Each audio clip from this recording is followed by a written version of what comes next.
I've always been interested in real-world problems.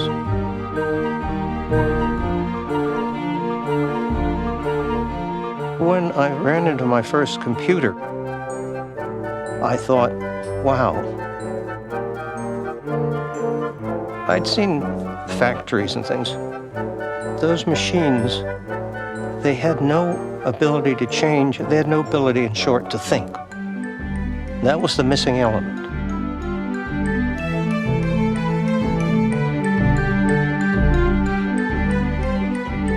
I had to write a couple of programs, and I could see the possibilities.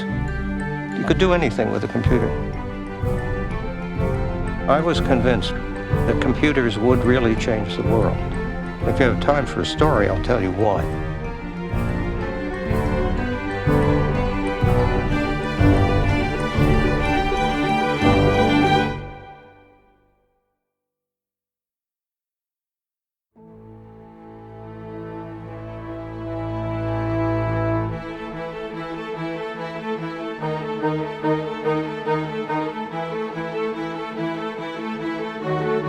In the late 50s, all of IBM's existing product lines were running out of steam, principally because they didn't have enough memory. Customers had discovered that they needed more memory than they had installed on their machines, and the machines couldn't address any more memory. The basic concept was that we would replace all the existing product lines. In January of 1961, we had a day-long winter carnival in which corporate brass came and listened to our plan, and almost everybody thought that was a good plan except Senior Vice President Van Leersen. And he went home that night and brought in a new person called Bob Evans and told him, if this plan is right, make it happen, and if it's wrong, change it. And so we fought for 6 months. The plan I was arguing for was something we could do now. The plan he was arguing for was something that would involve waiting until first shipments in 1965. We went with his plan, and it turned out to be a winner. Bob called a meeting of all the engineering managers up at Saratoga Springs to reorganize the lab and set up all new projects, kill all the old projects. To my utter amazement, he asked me if I would take the new product line under his reorganization. I was stunned. We had been scrapping back and forth, and here he is offering me the crown jewels.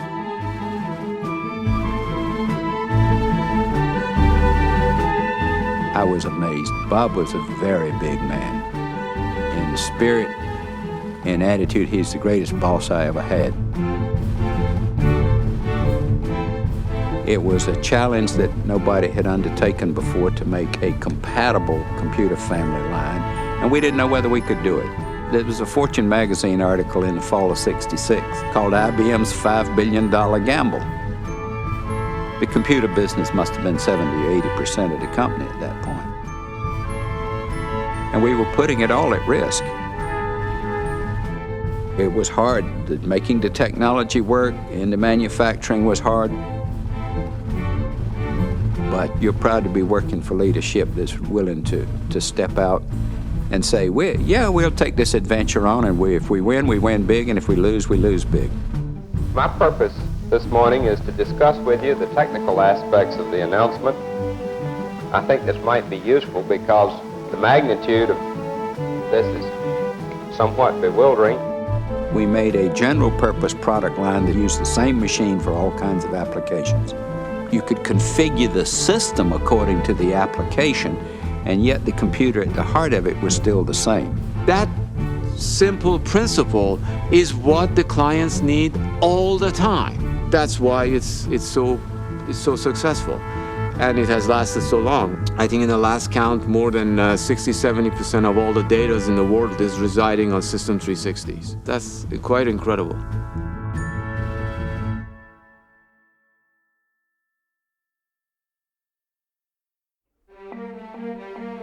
60 years ago, an IBM salesman by the name of Blair Smith was on an airplane with the president of American Airlines, whose name was C.R. Smith.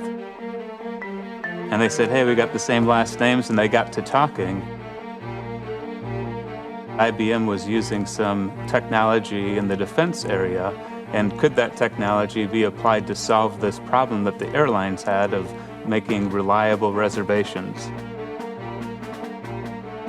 At the time, it was a manual process.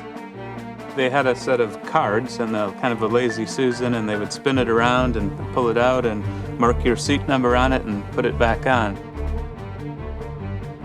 It was a complex problem that no one could solve. IBM put together a research proposal to work with American Airlines to try to apply their technology, and ultimately they created Sabre. The Sabre system provides for prompt, accurate service to the customer by making the sales agent self-sufficient, independent of any other agent, in obtaining all the information she needs to satisfy the customer's desires in the coming jet age. The airline business was growing rapidly. Extreme design measures had to be taken. We had to have capacity and performance. We had to be very responsive to all the reservations that were coming in and turn around the transactions in a matter of seconds. The airline could not make a reservation if that computer went down.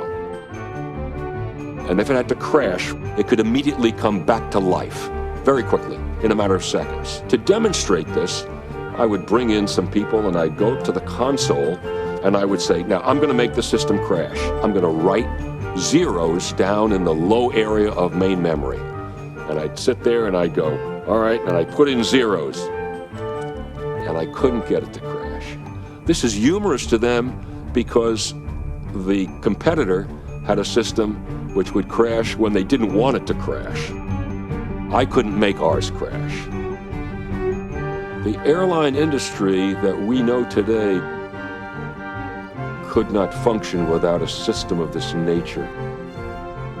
When you type in, I want to fly from A to B, and it asked you your name, that software was originally written by me in 1965. Amtrak uses it today. Chicago Board of Options Exchange, the 911 system in New York. You can't beat this old dog that was designed 50 years ago, even with all the modern tools that we have today. When it was launched, the thought was that it would be able to handle 84,000 phone calls a day. It has since been taken out to tens of thousands of travel agents. It's the front end for Expedia, Travelocity, and others, and does probably about 30,000 transactions a second. The problem that they identified then, that they solved in the subsequent years, was so resilient and creative that 60 years later, we can't do any better.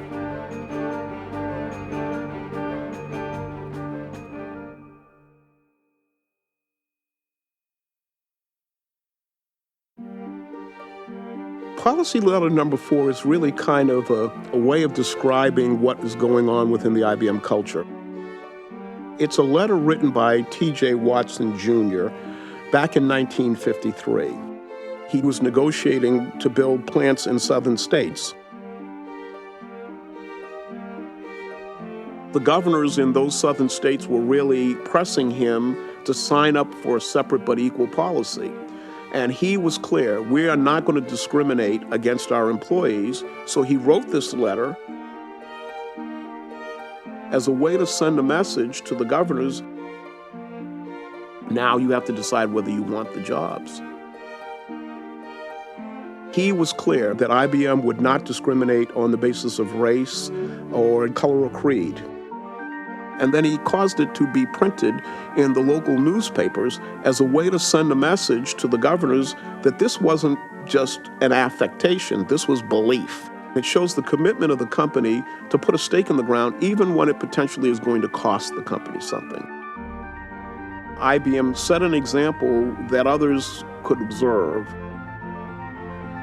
But this isn't an isolated instance. In 1914, we employed the first disabled employees. 1934, we employed women in what were the high-tech jobs of the time. And the following year, the founder of the company declared that it was the policy of the IBM company to pay women the same thing that men earn for doing the same work. This is like 30 years before any civil rights statute in the United States obligated us to do it. In 1984, you see IBM declaring that it will not discriminate against people on the basis of sexual orientation. In 2005, we set a policy that said we weren't going to discriminate against people on the basis of information that we could glean from their genetic makeup. First company in the world to do it. At some level, we are all different. We think differently. We react to the world around us differently. Those differences aren't things to be afraid of. They are, in fact, the things that drive innovation and creativity and the ability to adapt to the world. We believe that companies are great because they can attract the greatest and smartest people. And the belief that talented, bright people are found in every part of the human family is not just a kind of poster statement. This is who we are.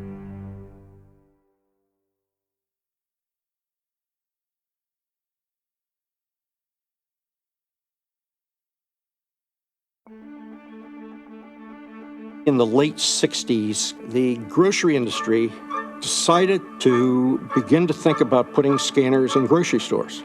The task was fairly daunting. First, it was to pick a symbology. Some of the symbologies were round circles. Some of the symbologies were half of a round circle. And one of the symbologies was a linear barcode submitted by IBM. All interested parties who would propose the symbol were invited to come and make a presentation to the committee in private for about 20 minutes. Toward the end of these, it was IBM's turn. The door opened, and if I recall right, 3 people came in. One was a very unique IBM individual. He didn't look to me like the kind of IBM people that I had been associated with. If I recall right, his suit may have been brown, but he did one of the most incredible jobs you will have ever seen. He had his mind around economics, he had his mind around the symbology, and then he did something very unique. He said, "Now you probably have a question about how we're going to do this." And he reached in his pocket and he pulled out a disk. It was one of the early silicon wafers. And he said, "This is the basis of our new computing power. What we're going to do is put a computer into every check stand." And as IBM walked out and the door closed, the chairman of the symbol selection subcommittee said, "My God, they've got it." We announced the IBM supermarket system on October 11th, 1973. And we had this great trick. There were no source marked products. There was nothing where the grocery manufacturer had put a symbol on that we had. But we had a Cam-A bar with an adhese label we could put on this thing. And we would stand at the far end of the check stand from where the checker is, and we could throw that Cam-A bar, and when it would cross the little scanning window, the register would go ka-chunk, and the audience would go, "My God." And now barcodes are everywhere. We had no idea how far this was going. We changed the way the world shopped.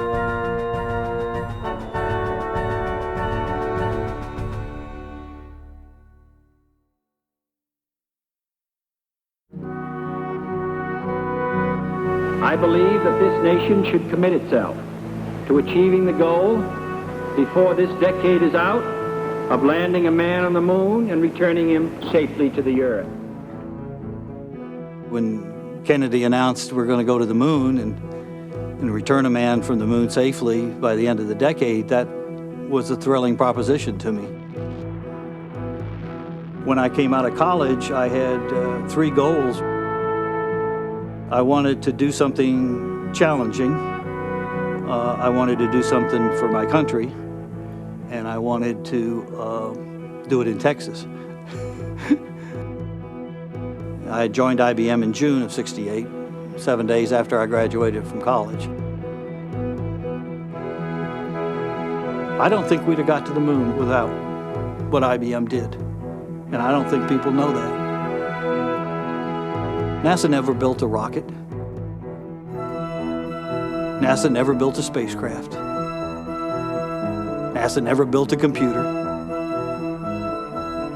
They funded it, they managed it, but industry built it. I think industry deserves every bit as much credit as anyone does. And IBM deserves every bit as much credit as any in industry for the space program. It's one small step for man, one giant leap for mankind. I've probably even talked more about Apollo 13 over the years than I have Apollo 11. Our responsibility was to make sure that the spacecraft was performing as we had hoped it would, and that if it wasn't, then we had lots of work to do. But if you were real good, you could anticipate what you were going to be asked to do before you were even asked to do it.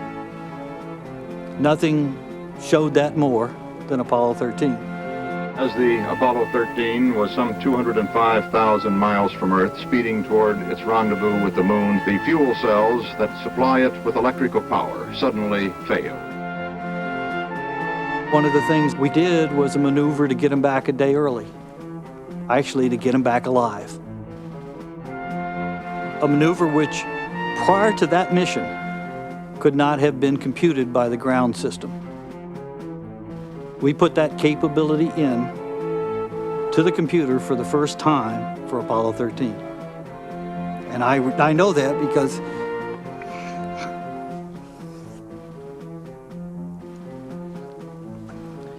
it was my office mate and I that did that.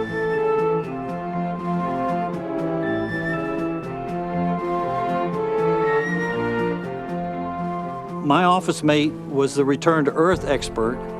I was the maneuver planning expert. Notice how I became an expert in 19 months, but nevertheless, that's the way things work sometimes. People have asked me, weren't you scared of the fact that they could die? I never thought a whole lot about whether they'd make it back again or not. It was just we were going to do everything we could to get them back.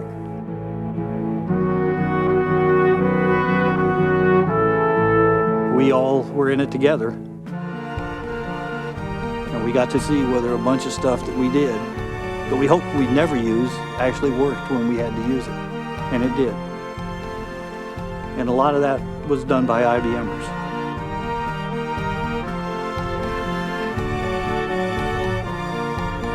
That's my Apollo 13 story, in short.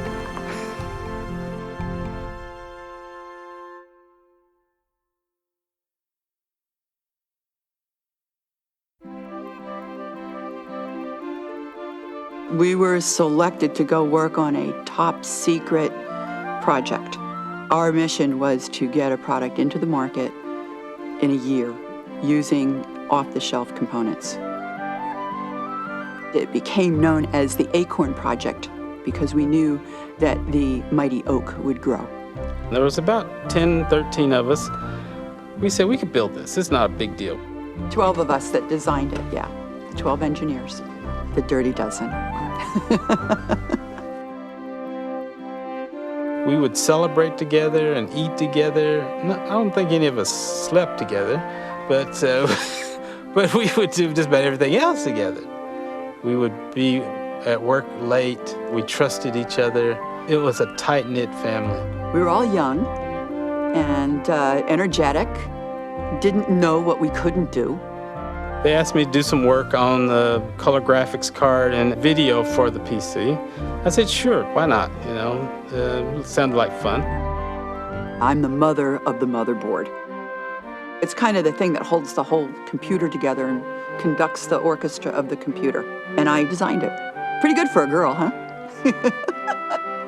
We started in August and we shipped the first prototype to Microsoft by Thanksgiving. That was unheard of. We built something, that everybody wanted and everybody could use and everybody could afford. But we actually wanted to build something that we could use, that we would have, that the designers could actually do something with. I always wanted to build a faster Pac-Man game, so that was part of the test case. Would it run Pac-Man? Anybody came in the office, saw us playing games, we said, we're testing. They were testing the machine, Today, I'm pleased to tell you that we're introducing the IBM personal computer. Today's announcement will take its place among such historic events as the introduction of the punch card, direct access storage devices, and network technology. We didn't just design a computer, we created an industry. The name IBM personal computer, we all said, oh, it's so boring. We wanted something really vibrant and special. It was evidently a pretty smart name. We sold 250,000 by the end of the year. We did nothing but chase demand literally for years in the PC business. It was wonderful. It was a long run. We had a very long, successful run in the business. It made the world smaller.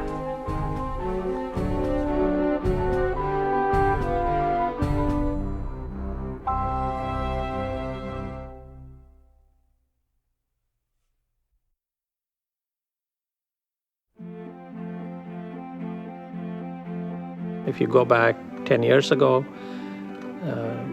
technology to decode the human genome had just occurred. There was a rush of ideas in this field. What would you do with such information? Spencer Wells at National Geographic came to us and proposed the idea that what if we could go look at human population all around the planet and look for what is it that makes us similar? And how far back in time and ancestry do you have to go to reconstruct the entire human family tree? We basically use DNA as a tool to study ancient human migrations. How recently did we leave Africa? What were the routes that we took as we moved into Asia? How many people could have made it across the Bering Land Bridge into the Americas? These big kind of anthropological questions. This whole notion that if you look beneath the surface, we're virtually identical. 99.9% identical, in fact. These genetic patterns that are retained in the DNA of indigenous groups around the world are kind of disappearing. They're kind of being thrown into a big melting pot. A good thing socially, perhaps, but it makes our work really tough. The push is to get out there and get the samples on the ground. And that's really the impetus behind the Genographic project. With just a small set of samples, a couple of thousand, which is what we had before we started the project, you could say a little bit about very broad patterns of how we populated the world. But, it's so much better if you could get hundreds of thousands of people around the world participating. It was obvious that this is going to be a very data-intensive and analytically intensive project. And we approached IBM as a partner. We're teaching ourselves in IBM now how to actually deal with genetic data. I do imagine a future which is very much personalized in healthcare, not just how you cure a disease, but also in how you live your own life. It's not going to be a one-size-fits-all world in the future. I see a way in which the more we know about the individuals, the more tailored and customized life will be for them. I can imagine such a world, but I don't think we are there yet. I want to make such a world.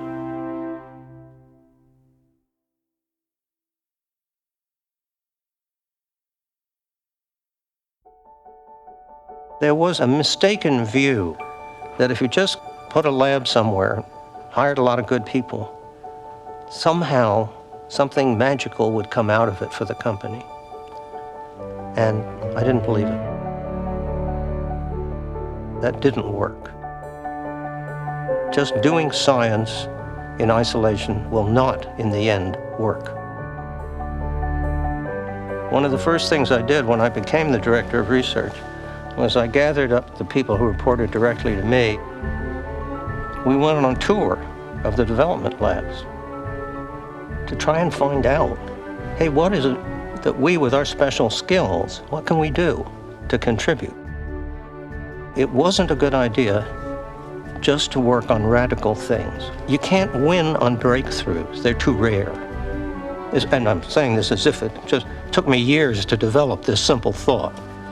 We're always going to work on the in-place technology and make it better, and on the breakthrough technology, the different one, both.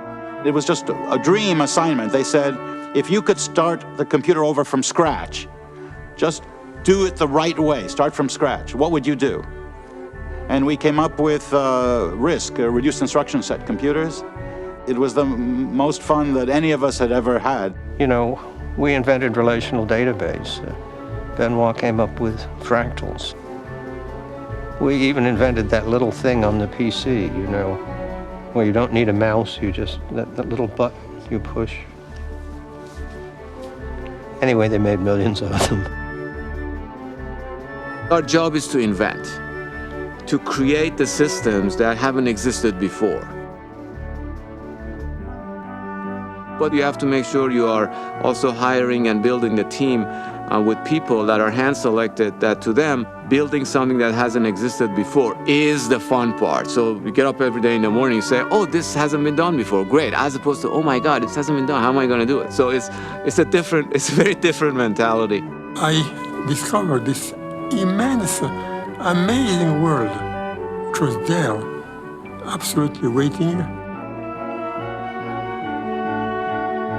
The word came very quickly. It was fractal. It's almost as simple as the formula of a circle. Why shouldn't the result be as simple as a circle? A formula can be very simple and create a universe of bottomless complexity.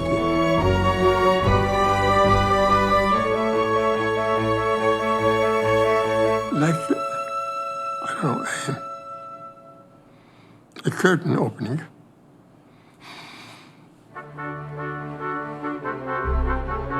All of those things were very, really good stuff, yeah.